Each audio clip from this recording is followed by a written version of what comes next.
But in 2020, I reopened my practice. So this very weird time, but it was a slow grow, and I was struggling with for my patients, right? So I'm not paying attention to them as much as I should because I'm worried about the insurance companies never paying. Cash was definitely a dip. So it wasn't like I wasn't growing; it was just a very slow grow. I was just burnt out from just doing the same thing. Because I'm a sole practitioner, I'm all alone. I literally do everything.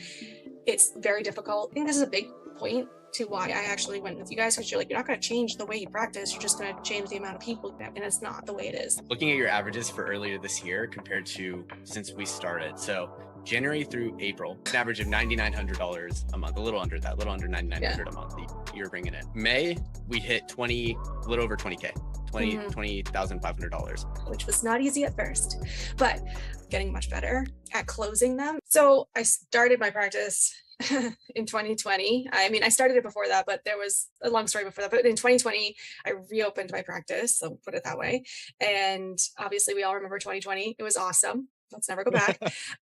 And I think it was just a very weird time, but it was a slow grow. And I've always been the kind of practitioner, just referral only. I've never actually done any advertising.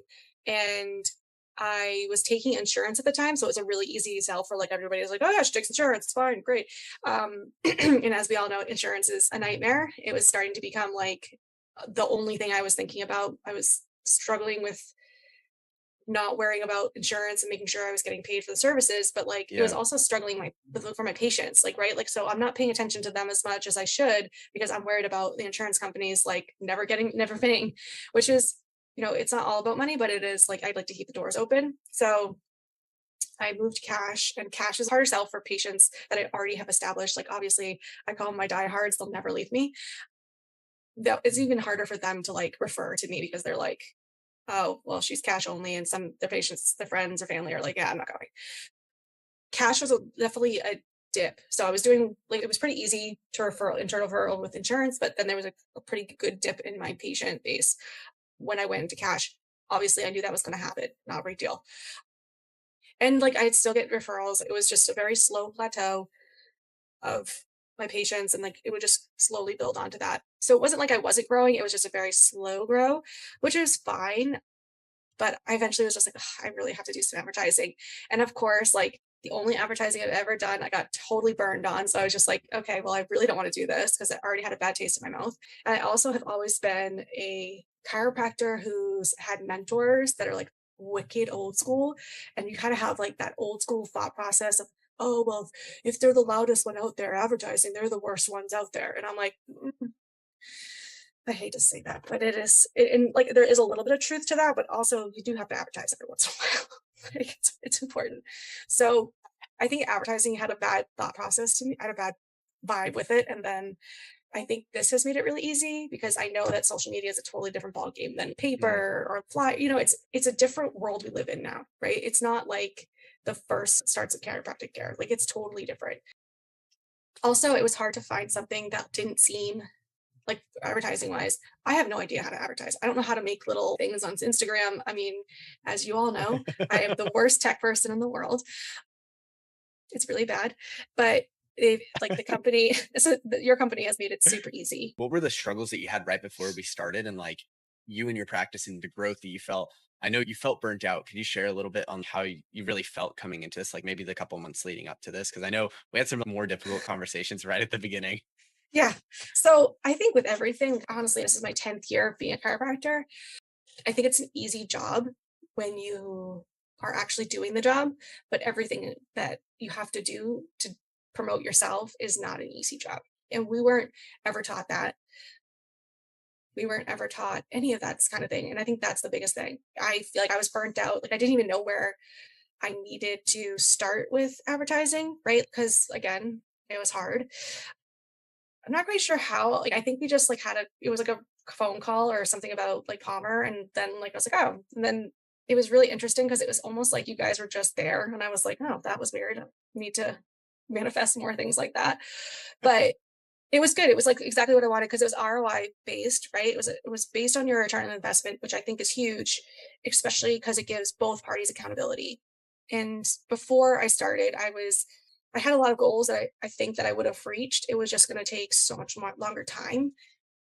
I was just burnt out from just doing the same thing. And I think a lot of times we get burnt as chiropractors, we get burnt out just by the type of work it is, right? Like it's very methodical. It's very like we get to deal with a lot of personalities. Um, Yeah. I'm trying to be nice, but we all know what I mean. Like it's just a lot of bandwidth. So if taking like the constant inflow of patients, it's been interesting because it actually pushes you out of your comfort zone. And I think that's what we talked about in the beginning. Like I was like, I don't care. I'm gonna be super uncomfortable for a little bit of time. And then it'll just like everything you get more comfortable with being Yeah. uncomfortable. So what made that shift in you to go from like just super nervous about, because I remember you were nervous when we first started. You're like, yeah, I'm like really uncertain. And you made the choice, but what inspired you to make that decision to start? Because there was like something that flipped in you when you did. I think I needed honestly, like we talked about before, part of the whole like even talking to patients lately, I've noticed when you tell them that there's somebody in their corner or if you have accountability, I think that was a big thing for me, just having somebody and you're like, it's just a coaching session. I feel like because I'm a sole practitioner, I'm all alone. I literally do everything. It's very difficult. That's a big part of it. So I think I was also looking for advertising, but I was also looking for a coach just to be like, listen, honestly, just as someone having been like, yeah, you got this, we're going to be okay. And I think that was a huge portion of it. And I think because I experienced that, it's easy for me to tell my patients when I'm like doing a program with them, like it's easy for me to be like, listen, I got you. And sometimes just having someone say that to you is huge. Like it definitely changes it. But I think the way that you guys set up your meetings in the beginning, right? Like it was very helpful because it was like a slow process that you're like, obviously it like you put the time in, you do care. And a lot of times that's doesn't feel the way it is. Like most of the time I'm like, all right, sign on the dotted line and that's it. And you're like, great, well, I just sold my soul. No, but it was very much like accountability. I think everybody on their team though too is like, oh man, like we gotta get this done or like that, you know what I mean? So like if for example, our scheduling was like all over the place, then we'll bring that up. But like it wasn't that big of a problem, right? Like we have as docs, we have fires to put out all the time. So it was like, yeah, the schedule got messed up, but working through that, it gets rectified. It's not like we're how many weeks in and it's still a problem, right? Like it's not a Yeah. problem. So Yeah. like things just get rectified, right? So it was, I think the accountability part, or basically knowing that I wasn't completely alone anymore, was a huge portion of it. That kind of sounds sad, but it is so true, especially for the sole practitioners out there. It's hard. It's hard to just be alone all the time and like be like, okay, this is what we're gonna do for the rest of your life. But I think soon I'll be able to hire some more people and that'll be good. Yeah. We're pumped about that. Were you skeptical at first, like coming in? Was there any skepticism you had about starting, about deciding to make the move? Yeah, What were absolutely. you skeptical about? I was like, is this a Why good did you give it a idea? shot? Like, why am I doing this? Do I really want to? Also, you're always concerned about return on investment, right? And yes, you can put a bunch of money into things and they can have zero return on investment, right? So when I started and we set up things, it was just going a little bit slower in the beginning because you have to go a little slower just so you can get people in. It wasn't even that slow. It was like a week or two. It was just whatever. Um, but after like people come in and you start to realize like, listen, both of us are going to win if I do the work, right? Like you guys are doing the work, so I need to match that. And that's how you can get the return on investment. So like you guys don't really get the amount of money you want unless we get the amount of money that we make. So it's Yeah. I think it's a win-win. It's not like you're just pouring out money and then like nothing's coming in. In the beginning it was a little hard because that was more me because selling, as everybody knows, is not as chiros. I think we are by nature givers, right? So we just are like, I honestly would be like, oh, if we could just, everybody gets adjusted for free, it'd be great. But that's not real life. So we have a hard time selling. But then I realized like as like through like our conversations and stuff, it's like, well, what are you selling? I think at one point I was like, if I could like have the perfect practice, I would have them do this and this. And you're like, okay, then do it. I was just like, oh yeah, it is my practice. But it was just interesting because like you are selling them something that you already sell to people. You're just making it easier for yourself to like have it all at once and like you can just focus on them. And I think we always get stuck on like having them come in and like, oh, I don't want it to be too much money. But if it's already done, if the payment's out of the way, it's like a set it and forget it kind of thing with the people. And they're happy because they don't have to worry about it anymore, like payment wise or program wise or literally anything. And I think that's just like you start to find your people anyway, like you always do, depending on how much of a practice you've been, that's going to happen. But yeah, I think I was never a program person. And I feel like it has made my life easier in a lot of ways. But I still have my other patient base that like I'm slowly gonna add on to that, but that's a whole other Yeah. that's down the road. The Like, next steps. yeah, Awesome. that's the next stop on the train. We kind of went through the struggles. We kind of went through like your expectations, like the fear. Like now looking back, like how'd you feel like after week 1, week 2, week 3? Like what was the progression and like the experience that you felt as we walked alongside you in this? So I feel like I have gotten much more comfortable with like, and I keep bringing up the selling thing because that is the most uncomfortable. I could literally talk to anybody. Like that's not my problem. I'm not shy. I could talk to a stump for a while if you really wanted to. It's just like the selling thing. And I think having the confidence, honestly, in myself to be able to sell that part of my off like so part of my work to people. Um, Hmm. and I think it was funny because, like we actually went up in a price thing and I was like super uncomfortable with it, but I'm like, they're going to buy it or they're not going to buy it. It is not the biggest, like, it's not a big deal because they're going to get it or they're not going to get it. And you can actually set that up for them and explain the reasons why you're doing it that way. Like, I was not a care plan person, but I feel like it's made it a little bit easier.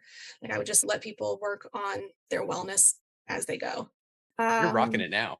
yeah, You're rocking it now. It's it's awesome to see the growth that you've had. Yeah, I honestly think that the biggest part about chiropractors is we have a hard time selling things.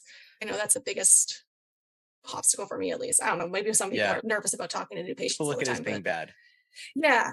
And I think that's like the stigma I had, that it was bad and that I was kind of being shisty, right? Like I was like, oh, I'm gonna try to get one over on them, but really, I'm like, who am I getting one over? They're gonna feel better after this. Like I'm gonna be working and they're gonna be getting better. I think part of it was like you already help people. You know what I mean? Like chiros already help Yeah. people. I just think they have to be more, I don't know, like more Convicted. confident. I mean, it's Yeah. not an easy, you have like the whole medical community telling you you're the redhead stepchild, right? Like you have people being like, oh, they're just quacks. Like, so it's kind of like we already go into this, like in the history of chiropractic, right? Like there's people going to jail for it. So we always have like this back burner feeling of like we're not good enough, but like we all know that it helps people. We all know that there's like crazy stuff that happens in our practices all the time. If you can get more people in and share that with them, I think it's huge. I think it's big.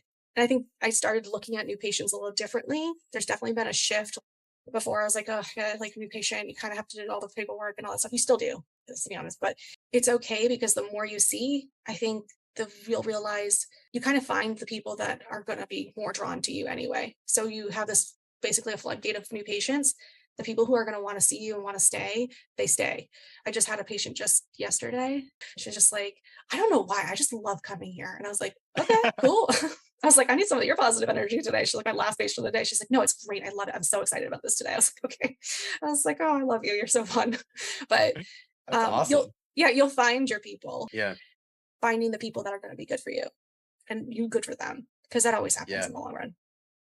I love that. So I wanted to run through some numbers real quick. So looking at your averages for earlier this year compared to since we started. So January through April, right? I went and just averaged out all the numbers. Yeah, Um, sad. it's an average of $9,900 a month, a little under that, a little under Yeah. 9,900 a month that you're bringing in. May, we hit 20, a little over 20K, Hmm. $20,500. So with that, like, were you natural at sales? Cause I want to like address this for people that like Yeah. people aren't going to know, like, how was sales? What did you look at sales as being? And like, you So were not, uncomfortable. yeah. Can you share your experience? Like starting with like, were you natural at it or not? And No, then, no, I'm awful at okay. sales. Um, yeah, no, I'm terrible at sales. But now I'm kind of like, I was awful at sales. And I kind of had to change my way of thinking of just being like, there's a couple things, like, right? Like, you're going to be uncomfortable, which we're not, we're like, as chiropractors, we're really not uncomfortable with being uncomfortable. We have people come in and they're like a hot mess. And most people would just like run to the hills, be like, I'm not touching that person. Right. So I kind of got that mindset. When you get out of school, you're always a little nervous with those first patients and like new, like hard, complex cases. And then they just kind of become like run of the mill cases. You don't get as like anxious about these people that come in and they have all these different problems. You're just like, yeah, we're just going to adjust you. Things are going to get better. And if they're not, then we'll further investigate. Right. But you just get used to just manning questions that are really difficult as you get more into practice. You get used to all the uncomfortableness. So I just kind of applied that mindset to sales, which was not easy at first. But I think just being able to like man the questions that people give me, and I'm all about like, as you know, scripts. um I like having scripts and like kind of building off of those, right? So like Mhm. the company, like ChiroJump does a great job of like kind of giving you a baseline, and then you can add into that, or you can like take away from that, mostly adding in or like kind of modifying it to sound more like you. But yeah, I think that helped a ton. I think that I just, when I got nervous about something or someone was like, oh, well, I can't, I'm like, all right, I'm going to need a new script for this. Like, I need to like write this out because, you have like the people that are, I mean, we talked about it, right? I was like, oh, people are kept on being like, oh, I got to talk to my husband about it. And I'm like, okay, well, talk to them. And then, but having something to say to that. And I'm still like, I still have a little bit of a hard time, but I'm getting much better at closing them. And it's not like a hard close. It's not like these car salesmen. You're just giving them like what they already want. It's just that they need to find a way to finance it most of the time. And sometimes you'll just like, I've never had someone be like, nah, sounds terrible. I don't want anything to do with this. That'd be kind of interesting if they did say that. But like, yeah, no, I think it's just getting comfortable with the questions that people throw at you and kind of applying what we already know and what we already do as chiropractors, because we already man those hard questions, right? Like we can talk about someone's arthritis and scoliosis and all the things and the itises and stuff, but we can't man a question like, oh, well, I don't know if I can financially afford this. And then you just shut down and nothing comes after that. Yeah, that's not good. So learning how to man those questions, I think, was the biggest thing. And you'll kind of get used to that. And like if things go awry, then you just learn how to fix it the next time. So it's just like taking that whole premise of like you already are used to uncomfortable situations and applying it to sales and knowing that you're actually selling a product that's going to help people.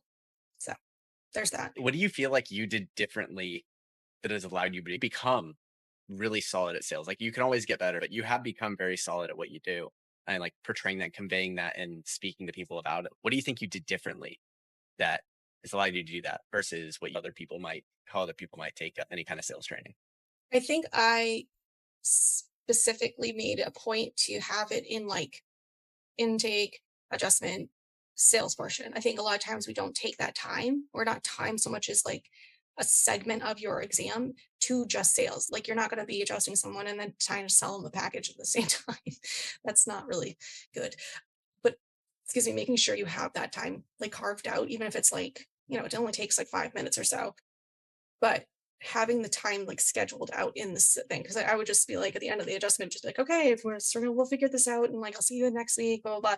But having that like, and honestly I think a script is the biggest part that helps Mhm. me, because I'm all about like having something prepared and having Yeah. something said like I can say What to about someone. the one-on-one training? Because I know we spent a few weeks in a row. We had like I think it was 2 or 3 weeks in a row. We just sat down for an hour and we're like, let's go through line by line, make sure you feel Mhm. comfortable with every piece. Can you share a little bit about that experience?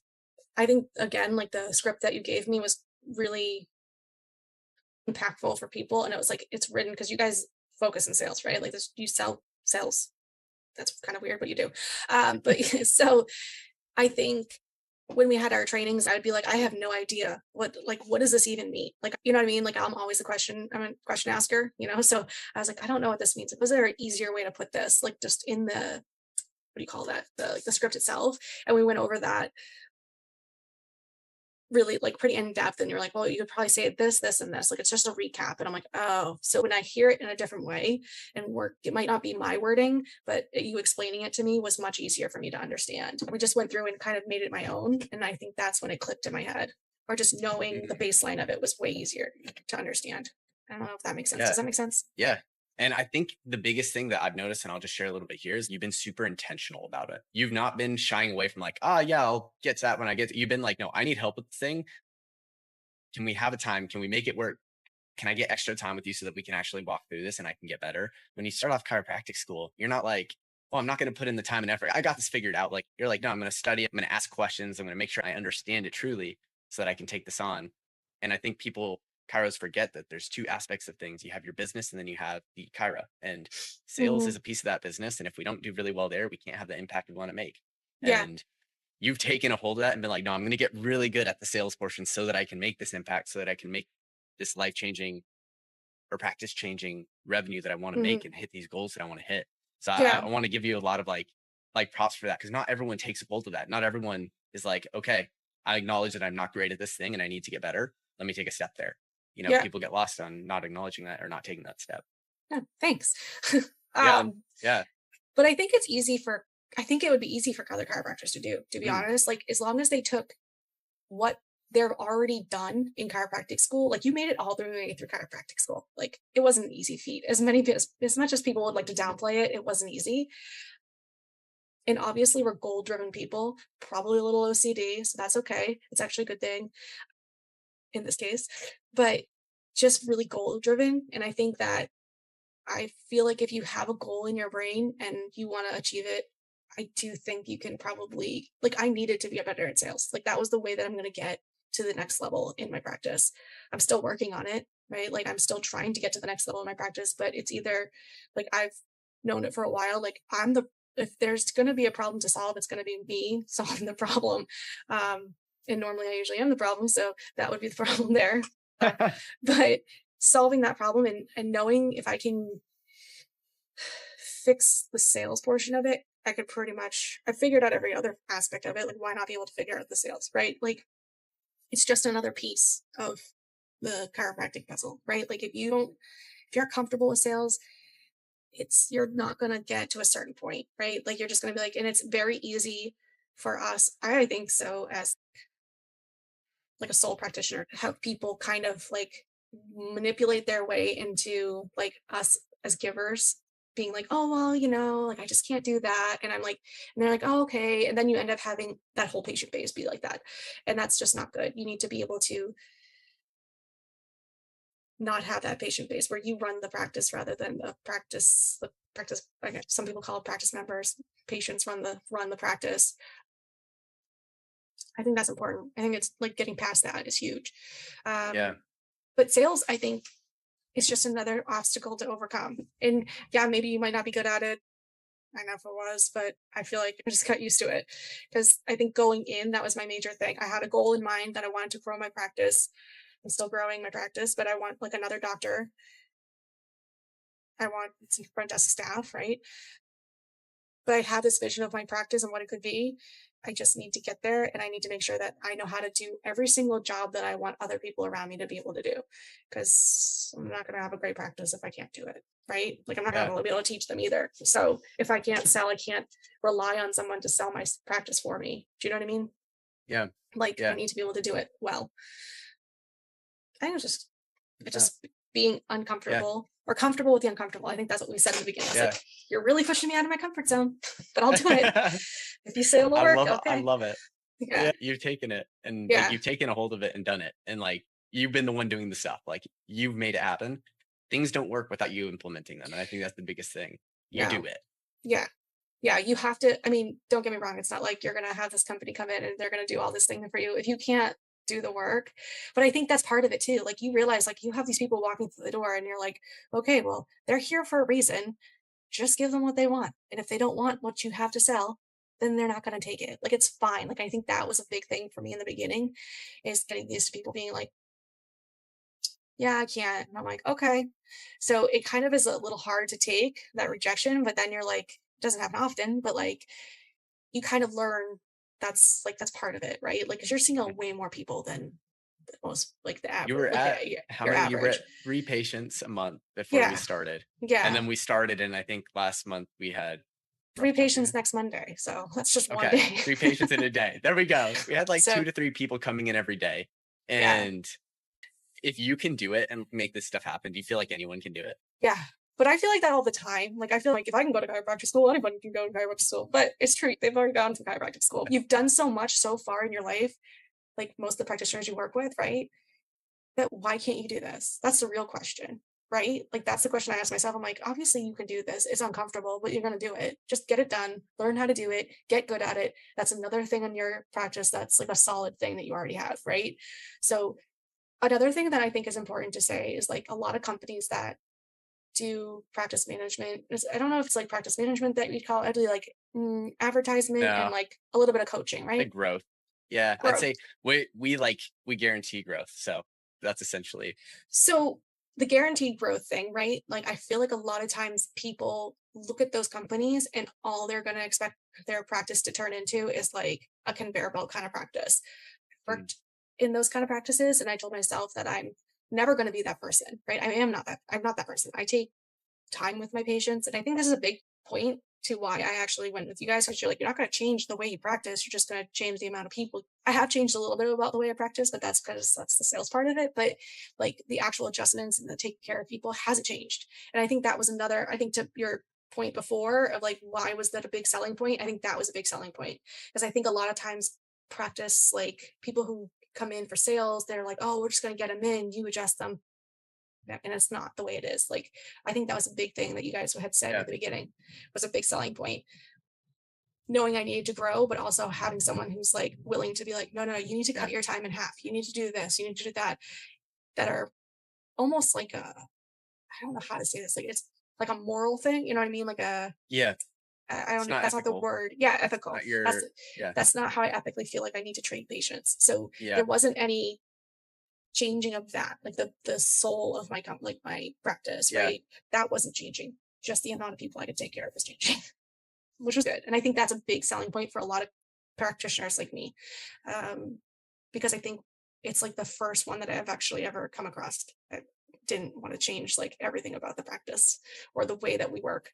Do you know what I mean by that? Does that make sense? I Yeah. think that's a huge Yeah. selling point that I don't know if you guys even know I if that's a appreciate it. thing. I appreciate you sharing that seriously. And like, Yeah, I have one last question, and then I'll let you get out of here. I appreciate the heck out of you for like sitting with me for this time it's and all like good. walking. You are a holistic style practice, and Mhm. still in 8 weeks, you were able to add an extra $10,000 of revenue Yeah, in a single month. yeah. And so, what does that look like? Because a lot of people will hear this and think that it is a conveyor belt that we're like, hey, we have to change everything, make things Nope. super fast. Like, what is your experience been? And like, can you just share like a quick piece on the fact that you are a holistic wellness style practice? Hmm. A little bit about how Yeah. long you spend with patients and how you still hit the extra 10K a month. So I'm gonna get yelled at for how much I spend with patients because it's quite a bit of time. So realistically, my patient is on the table for about 15, maybe 20 minutes. They need it. But most of the time it's like 15 minutes, which is a good amount of time. Most chiros are like 10 minutes, less than 10 minutes, and you're fine, or less than 5 minutes. I don't know. I worked for a company that said like 1 minute, and I was like, that's insane. I'm not doing that. Ethically, I can't. But I haven't really changed the way I physically practice. Like haven't changed any ways how I actually help people and do the treatments. I'm adding more to their treatment because now I don't have to, because again, like I said, if you have staff and another doctor on hand, you'll be walking in the breeze. It's fine. I do everything myself. So they usually have to stop and do the paperwork. And like, then I have to like ring them up. But because of the package thing, like in all pay at once, that part's already behind me. So that's the only thing that I'm actually cutting down on time. And it's not because I'm cutting down on their treatment time, it's cutting down on just like process time. But that's the only thing that's changed for time wise. But everything else, yeah, everything else is the same. There's nothing that and I see it on my other patients too. So, but they've definitely, it would be nicer to have all the patients, like the new patients come in and just have the other process, which again, we can work, we've been talking about working on. There's definitely the way we set it up is more, I'm still doing all the work that I need to do for them. It's just, I have less, what do you call it? Like clerical things I have to get done. Like So admin that's, work. yeah, Yeah. admin stuff. Let's go. So I do need an Let's admin, go. but that's a different problem. Yeah, I think so. I think Yeah. honestly, it's nothing really has changed except for the amount of people I see. Yeah. Like as a very large influx of people. I think leaning into the fact that you're not changing everything about their practice is huge. Honestly, I think that was one of the biggest, and I don't really think I thought about it in the beginning, but like when you're asking like why I changed my Yeah. mind about like advertising and stuff, I think one thing I was ready to do it. The other thing is having somebody in your corner. I think leaning into that was a huge thing. And Yeah. then like just for when you're talking to some, because I feel like sometimes it's, and not to be like a Debbie Downer, but I feel like we're like very alone as chiropractors. Like we don't really have a big community. Maybe some do, but Yeah. I don't have a big community. I mean, I have like one friend who's a chiropractor, but I feel like that's the difference, right? Like when you're doing it on your own, or like you're in the trenches and you're seeing a ton of people, like and you're working and you do it the way I do it, you're not going to be out and about like being, hey, that kind of thing. It's not the same kind of practice, right? Like we're talking about like the hole in the wall practice that like sees a bunch of people, does a really good job, but nobody knows about you. Kind of. Yeah. Yeah. But I think you should lean into that because I think Okay. not changing my practice totally. It's been amazing. changing the things that are needle movers, but not the things about how you care for people, I think is the biggest thing. And I think the only things that have changed for me, this is a good point too, is that you guys have kind of given me, because I've gotten better at sales. And I'm like, well, if I can get better at that, I can get better at this. Like, you got this. It's fine. Uh, We're going to do good. Thank you so much. I will talk Okay. to you later. Have a good one. Bye.